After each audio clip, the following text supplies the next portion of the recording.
Yo, I did this. Told my he want receipts. Let's start with your mother. Your mother got the receipts. Everything is in your mother's name. That's the person who received the music receipts. This __ is similar to an African champion. I'll have a drink and forget about it. If this place burns down, the only mother who will survive is him. He claimed to be a shepherd for the devil. I don't even feel comfortable being here now because of what I witnessed with father. MC, it appears that Mase is finally ready to discuss what he saw behind the scenes at Diddy's freak-offs. Mase is now spilling the tea on the dark side of the bad boy, and the child is receiving spiritual warfare from Mase to Loon. You know, all of you who get tattoos and have no idea what you're putting on your body. Well, anyway, look who Diddy has on his back, and ask yourself, do you think why all know we're going into your Shine Mac Craig after what they saw at those alleged parties? A significant number of Diddy's former artists either turned to religion or fled for their lives, regrettably. Some of them did not even survive. Not just industry drama, these men claimed to have witnessed so much darkness and twistedness that they could only escape through religion. Mase was among the first to leave and reinvent himself as a pastor. On became an Islamic convert. Craig Mack, may his spirit rest, joined a dubious. I noticed your festive decor right over here. What are you gonna be doing for the holidays? Opening up a whole lot of gifts. Before his tragic death, Diddy was part of a Christian cult. And it's not just a coincidence that what happened at those freak parties was almost supernatural. According to rumors, Diddy wasn't just getting weird and forcing people on each other, there were rituals and actual animal sacrifices. I know it sounds crazy, but can we really put anything past Diddy at this point? So what exactly did Mase reveal about those freak parties that Diddy allegedly forced him to attend? Let's break it down. A lot of the songs I came to Puff with, those songs done by people they never gave me credit for, that all my awards went to Puff. So to give you some context, what was it that Mase witnessed that was so dark that he had to become a whole pastor to deal with all that darkness? One of the longest and most messy feuds in hip-hop history began when Mase and Diddy initially teamed up in the mid-1990s. Diddy was so thrilled by Mase's performance that he signed him right away. In 1999, Mase released 3 albums under the Bad Boy label. Following the untimely death of Biggie in 1997, there are rumors that Mase assumed the role of Diddy's primary ghostwriter, not only for Puff but also for many other label artists. By the time Mase released his second album, he was worn out of the music business, having seen and done too much. That same year, he shocked everyone by declaring his retirement, citing a higher calling from God. But the drama didn't end there, as Mase continued to discuss his problems with Diddy, particularly in regards to publishing rights. Things really got serious in 2020 when Mase posted a bombshell on Instagram, accusing Diddy of refusing to sell him the publishing rights, despite having offered $2 million, which was significantly more than the $20K advance he had originally received. Although the post was quickly deleted, the damage was completed already. Mase penned, "I made you an offer a few days ago to sell me my publishing as the biggest artist he has ever had, as well as to show me respect for giving me this opportunity at the age of 19.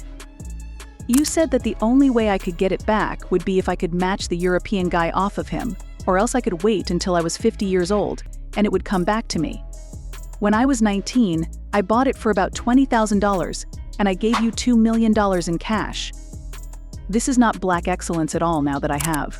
Yeah, the real reason why I decided to start rapping, I just wanted to better my life. I wanted to do something better for my life. After quitting the rap industry, Mase didn't simply take a hiatus. In fact, he became an ordained pastor. However, the music bug never really went away, as seen by his 2 comebacks. The first was in 2004. Cancelled the record, he made a comeback in 2009, attempting to reconcile his role as a pastor with hip-hop. However, that same year, Mase executed one of the craziest stunts ever. He rushed up to Diddy Live during a radio broadcast and gave him some documentation requesting to be finally liberated from Bad Boy. Crowd cheers music, "We understand, we understand, we understand." Therefore, when Mase showed up to Diddy with those documents, Diddy signed them. But it was only a partial victory for Mase, since the agreement only allowed him to appear on other people's songs. He remained under Bad Boy's control. Fast forward to 2012. When Mase finally declared he was free of that Bad Boy contract. Your legacy for years. This has been acknowledged by Mase himself. Realized how much he had contributed to Bad Boy's golden era, they would have seen him very differently at one point. I told Puff that if you wanted me to go anywhere with you, you had to go up to the station and apologize for some of the things you had said, because once you put a perception about me out there, it didn't go away. So I was standing by your side, dancing, saying that when Biggie died, the company was in disarray, everyone was lost, and everything was in disarray, and it was my pen. Style to the extent that you would assume I was adopting Puff's style. I feel like that line really bothered you because you said that you were number 2 in your own video. There are so many misconceptions that people think they know what's going on, so in the same month that Diddy was out here publicly declaring that he and Mase had put an end to their beef, and that we like brothers were now giving back the publishing fix. Any relationships you might have had with me were damaged. I never had any issues with people, Mase. Yes, indeed, both Mase and I are majors. Additionally, Mase M and I are brothers. I received unwavering affection for both Mase and myself. I'm not sure if Mase and I are fighting right now or what, but I still love Mase. I am grateful to him for helping to launch my career as an artist and for being there for me from the start, among other things, but when you are in a group with someone, you know what I mean? You have your brotherly ups and downs, but I will always love you. Always express gratitude to M, and yes, me and Mase also had a real conversation, even though I didn't agree with him. This is because, let's face it, Mase will never consider Diddy to be his brother, and who can blame him? It's difficult to be cool with someone who has essentially stolen. Giving back the publishing, fix any damaged relationships that you might have had with those I wasn't. There's so many misconceptions that people think they know what's going on. Diddy, of course, refuted all of this and said, "My name is Diddy Sean Combs. I never took anything from anybody a day in my life." He also mentioned that he had only ever collaborated on one album with Mase. How much money do you think I owe this guy for one album? Diddy then went on to become a fake pastor and con artist. Fast forward to September 2023, when Diddy suddenly decided to return the publishing rights to Mase and a number of other undesirable boy artists. Looking back though, it's clear that Diddy realized how much he had contributed to Bad Boy's golden era. They would have seen him very differently at one point. I told Puff that if you wanted me to go anywhere with you, you had to go up to the station and apologize for some of the things you had said, because once you put a perception about me out there, it didn't go away. So I was standing by your side, dancing, saying that when Biggie died, the company was in disarray, everyone was lost, and everything was in disarray, and it was my pen.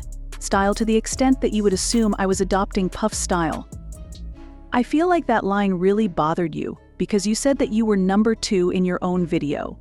No, not really, because you don't wear number 2 instead. I wear the number 22, and when I wear the number 2, it means that I'm second to nobody. Okay, I get it. So what do you want? If you could, what would you want your legacy to be? That's why I'm rapping after the song. Because I want my legacy to be cleared up, because, in my opinion, if you just go bars alone and listen to songs like that, how can you discredit all of that because you give all the credit to this person and then joke about it with this person? That's what I told a guy from another station, and I won't mention it on your station because I know, but I said you know a lot of the ways you look at me was because of how one of the first people to raise the alarm about this was actually 50 Cent a few years ago. When 50Y posted a number of photos of former undesirable boys. This whole dispute over publishing rights and M's involvement in Bad Boy, however, is only one side of the story.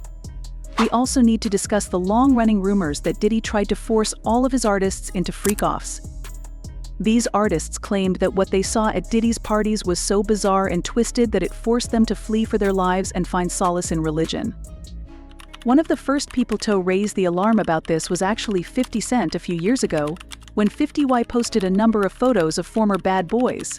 This whole dispute over publishing rights and M's involvement in Bad Boy, however, is only one side of the story. We also need to discuss the long-running rumors that Diddy tried to force all of his artists into freak-offs. These artists claimed that what they saw at Diddy's parties was so bizarre and twisted that it forced them to flee for their lives and find solace in religion. I started flipping through radio stations, 660 AM, or FM, one of the stations where the Supreme Team used to be on early in the morning. The guys from Help Hampstead would have those joints blasting, so I was looking for that. When I turned the station, all this gospel music came on, and it was this song I've never heard before in my life. You get the idea. I was frustrated, and I really needed your advice and love right now. Life ever. But I knew it was God speaking to me because of how it affected me emotionally. I broke down and began crying all over the place in the car, and I apologized profusely for thinking of trying to do this to someone because it was really in my heart. However, I also knew in my conscience that it wasn't the right thing for me to be doing. He shared this picture of Craig with the leader of the cult he joined. The image was captioned, "Craig Mack, having danced with the devil, blew all the money, and now they're hoping for something positive to happen instead of puffy juice." Following this, 50 pictures of former bad boy musicians shining have been posted. Take off from work, I was sitting in the chair, and I was thinking, God, I'm so tired of everything that's going on. I was in my sister's car, which I call my sister because we've known each other for a long time, like brother and sister, and I was sitting there talking to God. I was thinking, Lord, I don't want to do this, but if it gets ugly and someone is going to try me, I'm going to have to do something. I was defending him, and he turned around and called witnesses to testify against me, and he contributed it. He pretty much sent me to prison, so that is the context by which you must always describe that relationship. Yes, I forgave and I moved on, but let us not pretend as if I was in Miami for Thanksgiving and Christmas, and I was just trying to do what all of us want to do, be recognized for our talent and take over the world. Spent his birthday with me, and on his birthday, I went back to London to organize a charity event for underprivileged youth. Let's not lose sight of the hard facts, which are that this is not the person I vacationed with, nor the one with whom he and I had a wonderful, close relationship of brotherhood. This person destroyed my life, and although I have forgiven and moved on, I did so for the benefit of Bize, who at the time was in a position to grant scholarships and possibly invest. Since you rejected the homosexual rituals, you have my respect. However, what do you think of the claims that Diddy performed ritualistic acts at those freak shows?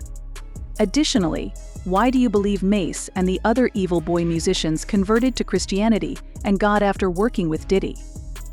Please leave a comment below to let me know what you think, and make sure you don't miss the next video.